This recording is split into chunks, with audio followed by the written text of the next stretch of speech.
আসসালামু আলাইকুম। যে যেখান থেকে ভিডিওটি দেখছেন সবাইকেই স্বাগতম জানাচ্ছি সানাফ ট্রাভেল ব্লগ থেকে নতুন আরেকটি ইন্ডিয়া ভিসা রিলেটেড ব্লগে। ভারতীয় ট্যুরিস্ট ভিসা নিয়ে কিছু গুরুত্বপূর্ণ তথ্য আপনাদের সাথে শেয়ার করব। বর্তমানে কিভাবে ট্যুরিস্ট ভিসা পাওয়া যাচ্ছে এবং কবে থেকে স্বাভাবিকভাবে ট্যুরিস্ট ভিসা চালু হবে তা জানাবো, তাই না টেনে পুরো ভিডিওটি দেখবেন।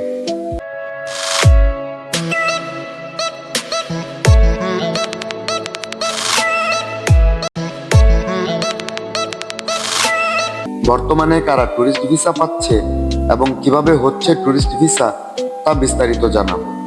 তার আগে জেনে নেই কবে থেকে স্বাভাবিকভাবে চালু হতে পারে ভারতীয় ট্যুরিস্ট ভিসা। আমরা সবাই জানি 5ই আগস্টের পর থেকে ভারতীয় ট্যুরিস্ট ভিসা বন্ধ করে দেয় ভারতীয় হাইকমিশন। দীর্ঘ 7 মাস অতিবাহিত হওয়ার পরও ট্যুরিস্ট ভিসা চালু করা হয়নি।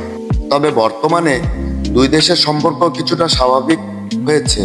গত 9 জানুয়ারি ভারতের পররাষ্ট্র সচিব বিক্রম মিশ্রি ঢাকা আসেন এবং বাংলাদেশের পররাষ্ট্র উপদেষ্টার সাথে বৈঠক করেন।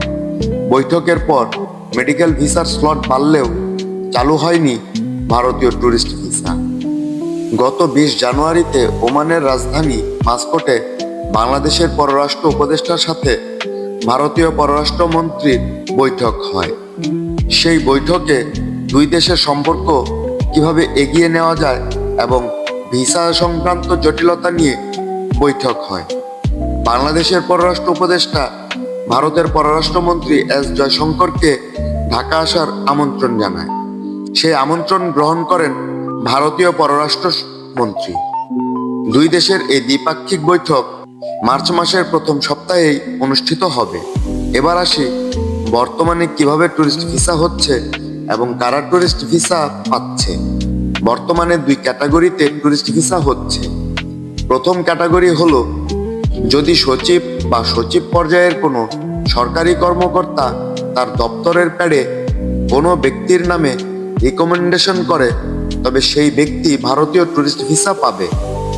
আর দ্বিতীয় ক্যাটাগরি হলো যারা প্রকৃতপক্ষেই ট্যুরিস্ট, বিভিন্ন দেশে এবং ভারতে বেশ কয়েকবার ভ্রমণ করেছেন।